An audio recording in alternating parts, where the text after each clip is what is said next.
What is your hahaha? Oh wait, your serious moment. When my 60-year-old father told me he broke his hip paragliding into the roof of his hotel. Edit. I should add it was my parents' 60th birthday and this was their wild spontaneous event. I've known people who broke their hip walking down a road. Your father is a badass. I broke mine by walking on my grandma's front lawn. I definitely prefer a cool story like paragliding. New friend. I really shouldn't be doing so many extreme sports. But you gotta live your life. Right, I'm gonna end up in a wheelchair by the time I'm 30. Me. I know. Right, new friend. No, I mean really, I have a degenerative disease that's going to ruin my body by my 30s. So I'm trying to live my life now. I bet that this is one of the memories that randomly comes back when you're trying to sleep. On the bright side, has probably used to that reaction. Patron. I have a complaint. Yes, patron. There aren't enough books. Harry looks around at the library that we are standing in. Me. Yeah, it's weird. Sometimes people just take our books home with them. Haha, patron. 8. You used to have more books. Oh. I feel this one. Working at a library is much wilder than people expect. Started a new job in a company where my boss worked in 2 different offices. He wrote himself a note on legal paper. He handed it to me and told me to fax it to the other office. Then he told me to call them and tell them to put it on his desk there so he could have it tomorrow when he arrived. I smiled because I thought he was playing a joke on the new guy. He was not. He loves faxing. Let the man fax. It's the wave of the future. Documents sent anywhere in the world over telephone. Waking up from general anesthesia. One of the nurses by my hospital bed gently informs me that my heart had stopped while I was under. I thought I was dreaming for a while and didn't take it seriously. Then my dad showed up and I saw the panic on his face. Then I phoned my mum and she had obviously been crying her eyes out. Then I took it seriously. Damn. That's crazy. What were you in for? And how are you doing now? It was a tooth extraction. Of all things. Done under gap because I have a bad needle phobia and reacted poorly to the laughing gas they tried first. It really should have been an in and out sort of thing. But a few minutes in, my blood pressure tanked and my heart stopped. I was given medication and chest compressions. And my heart restarted quickly. They didn't even have to break my ribs for the compressions. Though I did have some extremely painful internal bruising. I spent most of that day in the hospital. Initially it seemed that it'd be an overpass stay, but the cardiologist assigned to me managed to figure out the cause of my heart stopping, and also that the odds of it happening again without further anesthesia were basically nil. So I got to go home that evening, under strict instructions to do nothing strenuous, to avoid alcohol and non-prescribed drugs, and to make sure someone could keep an eye on me. I live with my parents, so that wasn't hard. These days, it's mostly just a very interesting note in my medical history. Whenever new doctors see my medical notes, they have a moment of holy fucking shit what? When they get to the stopped heart. It's fun to watch. Edit. Whoops. Forgot to say the cause. It was a really bad combo of biological factors. I have low natural blood pressure, not dangerously so, but still low. I'm also on propanolol for migraine prevention. So, my blood pressure is pretty low. This does not play well with anesthesia. Of course. The way it was explained to me, the staff decided that the risk was still low enough that it would be safe, since it was a short procedure. Unfortunately, this procedure involved my mouth, which resulted in accidental vagus nerve stimulation. That, plus my shitty blood pressure and the anesthesia, made me go into bradycardia, and then my heart just noped the fuck out. When I was in high school I received a message over MSN from a buddy saying, Mitch is dead. Thinking he got into trouble, I responded with, hahaha, what did he do? It turns out, he had a brain aneurysm while driving home from school. Yeah, I don't blame you for answering that way. Who sends an MSN message to break that kind of news? Found out my best friend died that way. From his brother no less. Not a great experience. This was a few years ago. I forgot how the topic was brought up. but I clearly remember my older sister saying, "There aren't any modern buildings in Egypt. Just pyramids." Well, that's why the pyramids are so big. They have to house the whole Egyptian population.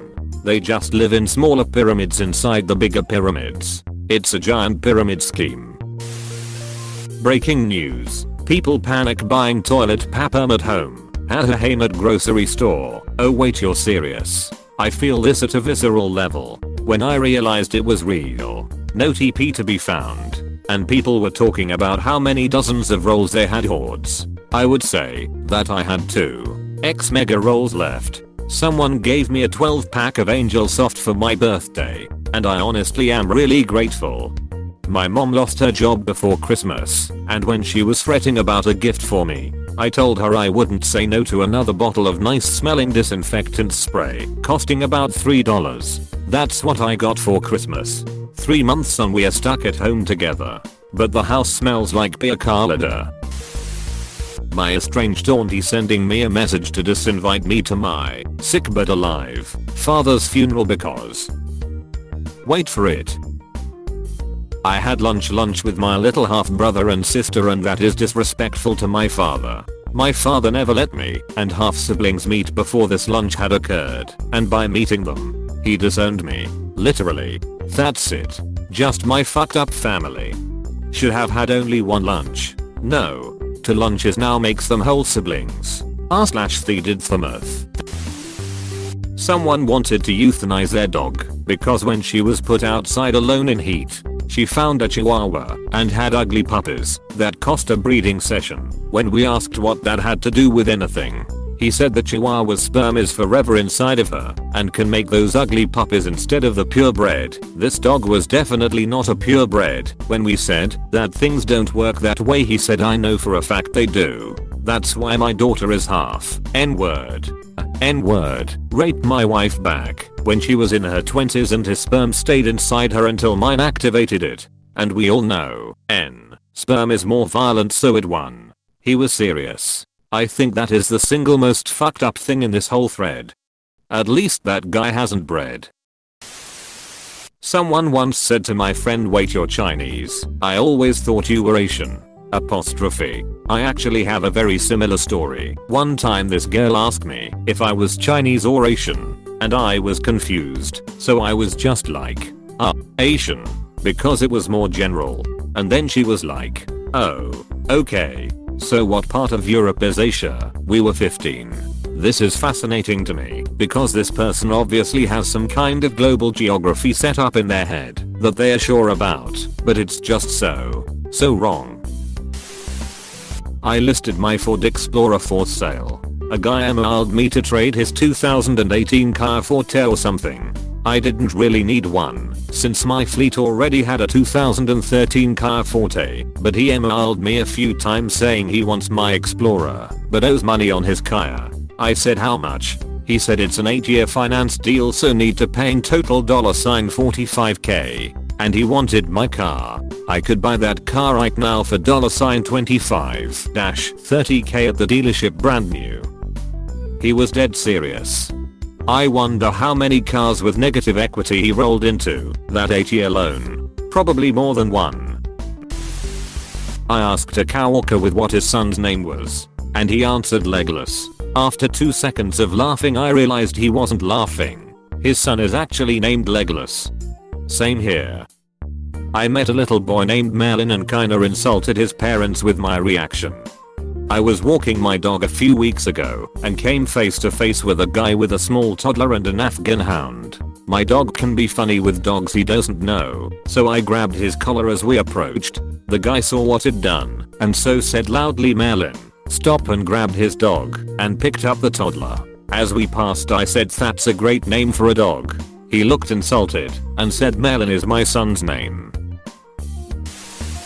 When I was in college, myself and 2 friends went out to a cheap Chinese buffet for a weekday lunch. We were probably not particularly well groomed or dressed at the time. So at a nearby table there a woman and a man having lunch, both dressed in business attire. After they finish, the woman, probably in her 20s, comes over to our table out of nowhere and starts chatting with us, making normal chit chat.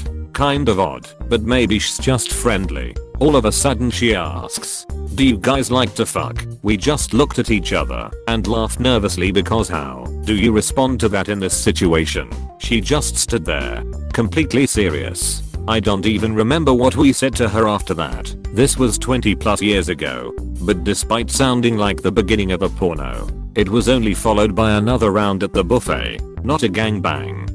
We need some cheap ass porno stand-ins who look like someone the average internet slob could identify with. You guys would be perfect.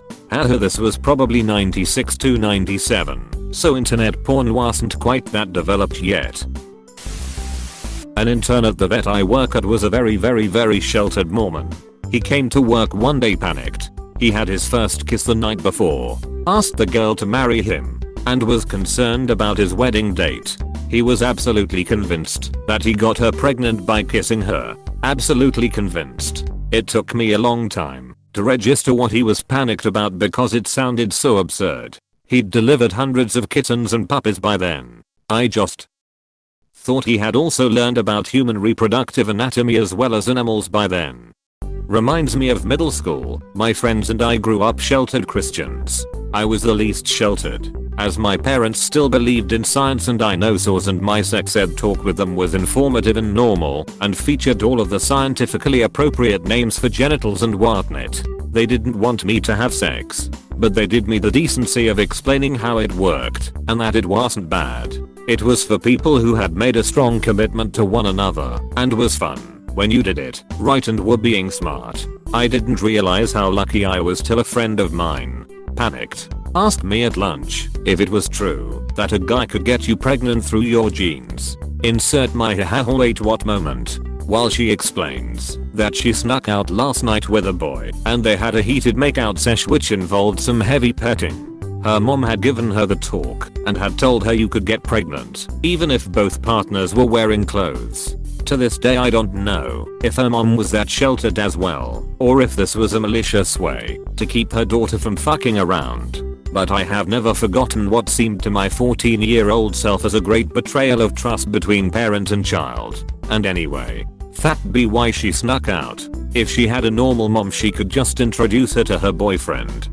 To be fair, you can totally have sex with clothes on if the girl is wearing a skirt. Probably not what the mom meant though.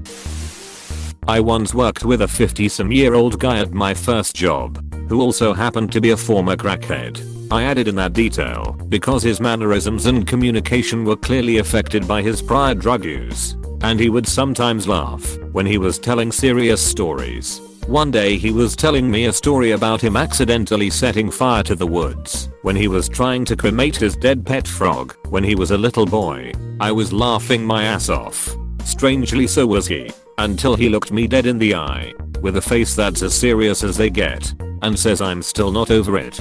I knew that look and knew he was actually being serious despite being in absolute hysterics with me while telling his story. I immediately felt like an asshole. He was cool about it though, thankfully. Lol. Laugh when telling serious stories. Do this often. I've always suspected I was probably dropped on my head a few times as a kid. On more than one occasion. I've told friends about traumatizing life events that I experienced, and I'll start cracking up halfway through or smiling like an idiot. The only friends that didn't laugh alongside me were the ones that never experienced childhood abuse or similar trauma. They'd look at me like, "Why are you laughing? This is serious." As far as I know, I haven't experienced head trauma. I've always suspected it was because these events were absurd as much as they were terrible, and laughing about it minimized the pain while allowing me to be frank about my experiences. Hey, thanks for watching, and don't forget to subscribe.